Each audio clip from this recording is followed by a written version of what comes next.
The news has always been a part of society ever since our ancestors started to build cities. From the beginning, authority figures have altered our daily events, whether it's the government or tycoons. It would also take longer for people to receive their news. The people would have to wait until a career would give them any type of news. Now we have the radio, TV, and the internet to provide instant news. Unlike before, when only the people with money could afford to receive news via newspaper or magazine, now everyone has access to the news. Televised news is one of the fastest ways to get instant news. You have reporters and journalists researching for you and providing truthful news, but like everything in this world, there are downfalls. To name a couple, broadcasts can be owned by tycoons who alter what's being broadcasted, and news stations are most likely biased in their reports, which can create friction among the people. A newly developed type of quote unquote news is social media. Social media was developed to interact with your family and friends using pictures, games, and messaging. Some people use social media as a form of news. This can lead to little to no evidenced claims because anybody can share their opinion, whether it is right or wrong. People can also gravitate towards false accusations on certain groups, individuals, etc. Luckily, news broadcasts, radio broadcasts, magazines, and newspapers take advantage of social media and use it for tactical reasons. Social media is a big part of how police body cameras came to be. These are used and worn by the police to help capture all interactions with the public, and more importantly, to record and gather evidence with cases and crime scenes. With cameras being worn, it's been known that both officer and citizen accountability has increased. In 2012, the Rialto Police Department in California launched a year-long study giving roughly half of its 54 patrol officers the wearable cameras. The result of this was outstanding. The department saw an 88% decline in complaints against our officers, as well as the use of force incidents went down by 60%. This study blew up across the country in police departments, and their interest for body cameras grew. Steve Tuttle, one of the creators of body cameras, said, "Complaints are costly, and body cameras offered the promise of better behavior on both sides of the badge." In recent news, everyone has been recording interactions with the police on their own phone camera.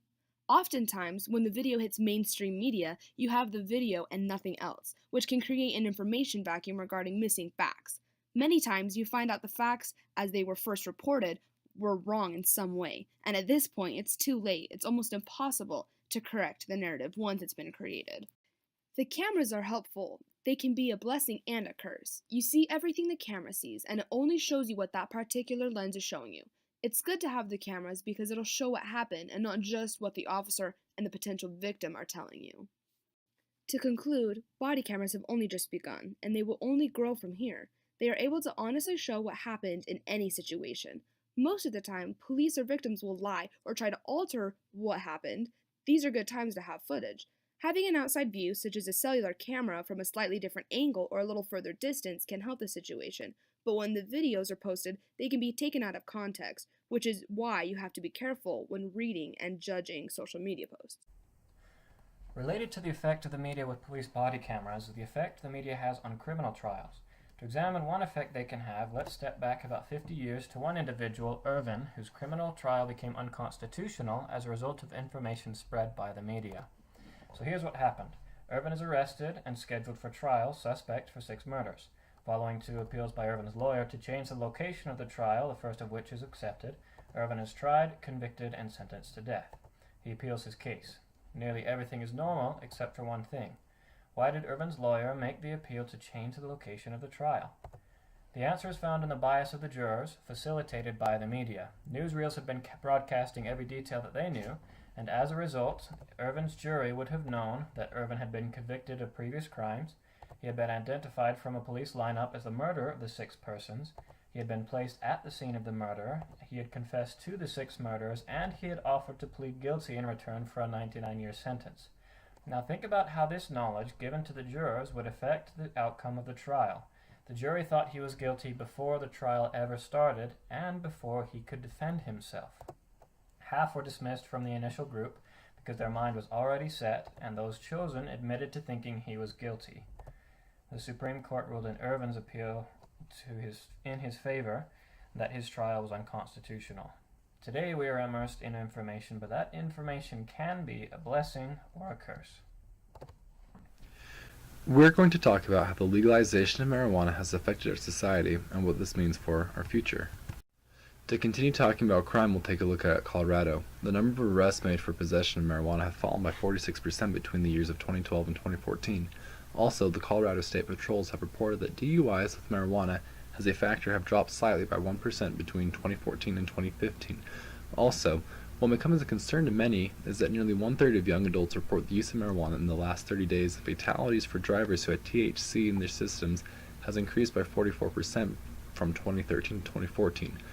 Though, the detection of THC in the blood only signifies its presence but does not indicate impairment.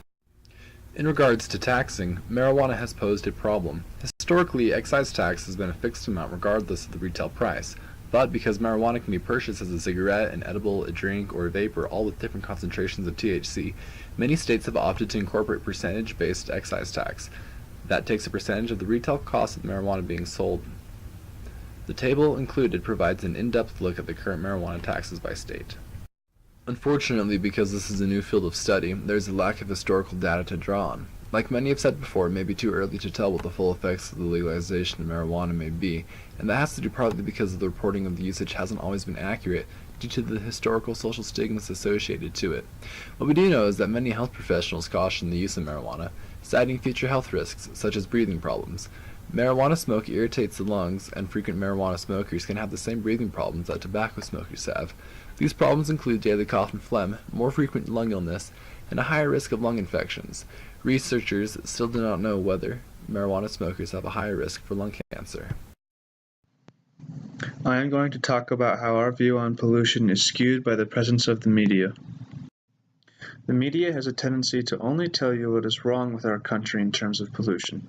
They tell you things like our carbon budget will be overdue by the year 2033. And they also tell you things like that we need to reduce the temperature of the earth by 2 degrees. However, what the media doesn't tell you is that we have come a long way in our fight against pollution. There are many companies out there that are helping in this war.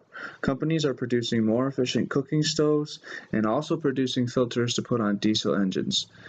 There are even houses in today's world that are completely powered by solar panels. These are just some of the ways that we are fighting against this war of pollution. Okay, so now we know that what media tells you is blown out of proportion, and at this point you are probably feeling like there is nothing you can do, because let's face it, not all of us can afford solar panels. But there are a few things you can do to help. Obviously, recycle. That's a big one. Second, you can look up your local bus routes and use the bus to travel. Thirdly, you can carpool with people. And number 4, reuse things, such as this pasta jar. Clean it out and put fruit in it or something. So the take-home message is to back up what you hear. There's a lot of incorrect media out there, and being knowledgeable about what you hear is key.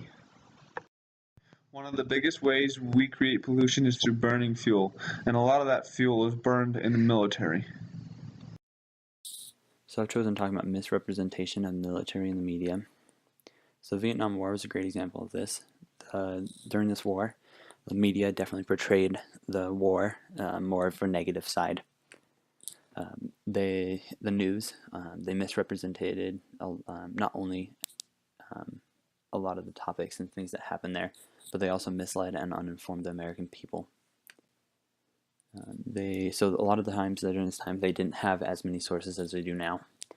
So a lot of the sources they had were usually like your local news and your local TV stations, and occasionally your big Times magazine. They weren't too big, but they had them out, and they were a lot of the times they would have these things, and they would be biased. So I've asked why does the media do this kind of stuff, especially during this war, when we needed our country to be won. So a lot of the times they do this, it's to boost their ratings and to get more people to view and watch and use their sites or use their sources. And I've chosen, this is one thing that definitely is a problem and it definitely needs to be changed.